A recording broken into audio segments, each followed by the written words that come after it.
Hello, my name is Adrian van Breda. You can call me Adrian if you are comfortable with that, or Prof. Adrian is what most people call me, or if you want to be very formal, Professor van Breda. But Prof. Adrian is perhaps a good way to refer to me. I would have met you, most of you, on the 15th of March back at the beginning of this year when I welcomed you into the Department of Social Work and Community Development and to the Bachelor of Social Work degree that you're all registered for. I'm the head of this department, and it is really lovely to be able to meet with you again. I'll be teaching you next term, in the fourth term, starting on the 13th of September.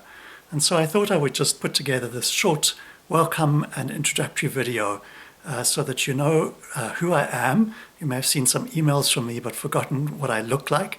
It's quite easy. I'm the only white man in the department, and so if you see a white guy, it's probably me.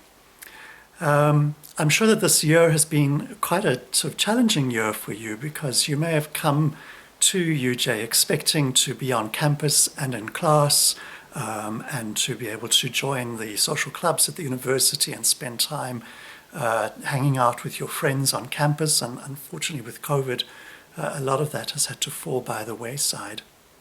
You are, in a sense, lucky compared to most other students in our faculty in that you still have your tutorial classes, internship classes on Tuesday and Wednesday afternoons on campus in an actual classroom with an actual tutor in front of you, whereas pretty much everybody else is doing everything online. It's a challenging year for you, I'm sure. No, certainly for us as lecturers, it has been quite challenging. So this video is coming to you not so much as the head of department as it is as your lecturer for next term. And so in the fourth term of first year, I teach that module. I've been teaching it since 2007 when I joined UJ. And then I'll also be teaching you for the first term of next year. So in fact, you're going to see me pretty much continuously from the middle of September until the beginning of April next year. Hopefully we'll get on well together and this will be a good and positive experience for you. So the class that I'll be teaching you this coming term is the second half of a two-part module that I run with Dr. Nadesan, who's been teaching you in the third term, possibly with somebody assisting her, perhaps Renelle Sata. So I will be picking up where she left off or leaves off at the end of August, and taking you on the second half of this journey on the introduction to generalist social work practice. As I said, I've been teaching it now since 2007. I really love teaching first year. I used to teach first year internship. I used to coordinate the tutors. I used to coordinate the whole first year program. I've really enjoyed it, but once I became a head of department, my team persuaded me that I needed to give up some classes. So this is something that I really enjoy, and I hope that you're going to enjoy it together with me. I also teach very closely with your tutors who you've been working with already over this year so far, and so they'll be supporting me in the kinds of tutorial work that they do with you in your small groups. You should have received or will soon receive the learning guide for the fourth term module. This learning guide is quite a long document. It contains everything, absolutely everything that you need for this module, other than attending my live class on a Monday afternoon and your tutorials on Tuesday or Wednesday. Inside the learning guide, you will find all of the information about the course. You will get links for all of the online pre-recorded lectures, the readings, the PowerPoint slides, the YouTube videos. Pretty much everything that you need to do this course is in that learning guide. You will probably only have to go onto Blackboard once, and that's to submit your assignment. And other than that, you can do everything from the learning guide. So I've tried to make this course as portable as possible so that you can work with it just on your device and without necessarily having to go into the systems like Blackboard. So I do encourage you to read the learning guide through from cover to cover before you come for your first class on the 13th of September, so that you're familiar with all of the information that's in there. Even if you can't remember all of it, at least know what's there and where you can find it when you need it later. The purpose of this module that you do with me, Introduction to Generous Social Work Practice Part 2, is to lay the basic knowledge foundation of what you will need for next year when you move into practice and start seeing real clients with real problems. It is really important that before you go and sit in front of a client and try and help them with their problems, that you have a good knowledge base. And my job in this fourth term is to lay that knowledge foundation. We have 7 units of lectures, but unfortunately only 6 weeks. The fourth term is a little bit shorter than usual. And so one of the lectures you'll be doing on your own. I won't be covering it in a live class. And we cover 3 main topics during the fourth term. The first topic is what we call fields of practice. These are the different areas or places or client groups with whom social workers work, and includes things like children and families, disability, occupational social work, medical social work, and so on. And this is, I think, really helpful because it will give you a sense of what's sort of the menu of places where social workers can work, and you might begin to identify a place that you'd really like to work. On the other hand, you might also identify a place that you really would say, I don't want to work in that field. I don't want to work with substance abuse or with older persons. And that's equally helpful, both to know where you'd like to and where you'd not like to work. So we'll start off with 2 fields that we do in class, and then you'll do an assignment on a 3rd field. So by the end of the year, you will have covered 3 fields.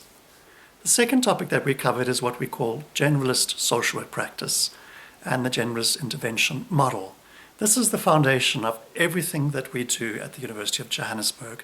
You will work with these concepts that I teach you for the rest of your Bachelor of Social Work degree at UJ and once you complete and move into the field. It has 2 main components. One of them is to look at the micro, meso, and macro levels of practice, working with individuals, with groups, and communities or organizations.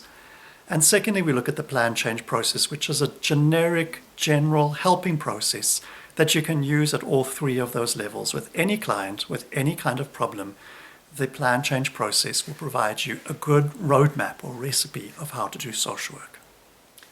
And thirdly, we'll talk about the key social work theories that underpin our program at UJ. And these are the ecosystems perspective and resilience theory. And these will lay a knowledge foundation that you will continue to build on next year and in 3rd year and in 4th year, all the way through, in both in class as well as in your internship. And so I hope you can hear that everything that you cover with me this year, in this last term, is going to be important for your academic future in the Bachelor of Social Work degree, and will prepare you for practice afterwards. So because of that, I really do want you to come to all of the classes, to participate in all of the tutorial groups, to do all of the assignments, and to do as many of the readings as you possibly can. All of these things are important, and I do want you to be diligent and dedicated in your participation in this program. The way each week will work is that you will have a pre-recorded lecture. It's usually about an hour. That's broken down into smaller pieces of audio recording to reduce your data usage, as well as the PowerPoint slides that are available both in PowerPoint and in PDF. And you are asked to watch, or listen rather, to that presentation before you come to class, because the information that's in those lectures is the actual information that you need, and the class is based on that. So you do need that information in advance. It's also what the exam is based on.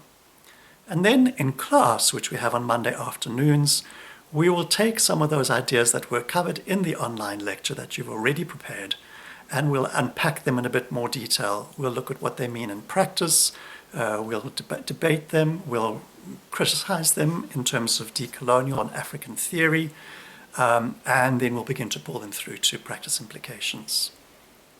And then after class, we'd encourage you, if you've not yet done so, to do 1 or 2 of the readings to revise and prepare. If you can keep up with that and attend the tutorial, you'll be very well prepared for the exams at the end of the year. This class has 2 assessments, one quite small, one quite large. The first assessment is a self-study unit and then a quiz on the APA referencing style that we use in our department. You may have been exposed to this already, but now we're going to do it formally. And secondly, you'll write an essay for me, a fairly substantial essay, on a field of practice other than what we cover in class. The online quiz takes place in the second week of term, and the assignment is due in the third week of term. And so you really hit this fourth term running, full speed ahead. You need to start working on your assignment and on the APA quiz literally on the first day of class. And so do prepare yourself during the recess to build up your energy resources and be ready to hit the ground running when I meet you again in person on the 13th of September in an online class that we'll hold on Zoom. I wish you really well for this fourth term. I know this has been quite a long year and you're probably a bit tired, so get a bit of rest over the recess and come back full of energy on the 13th of September. So keep well, and I'll see you again soon.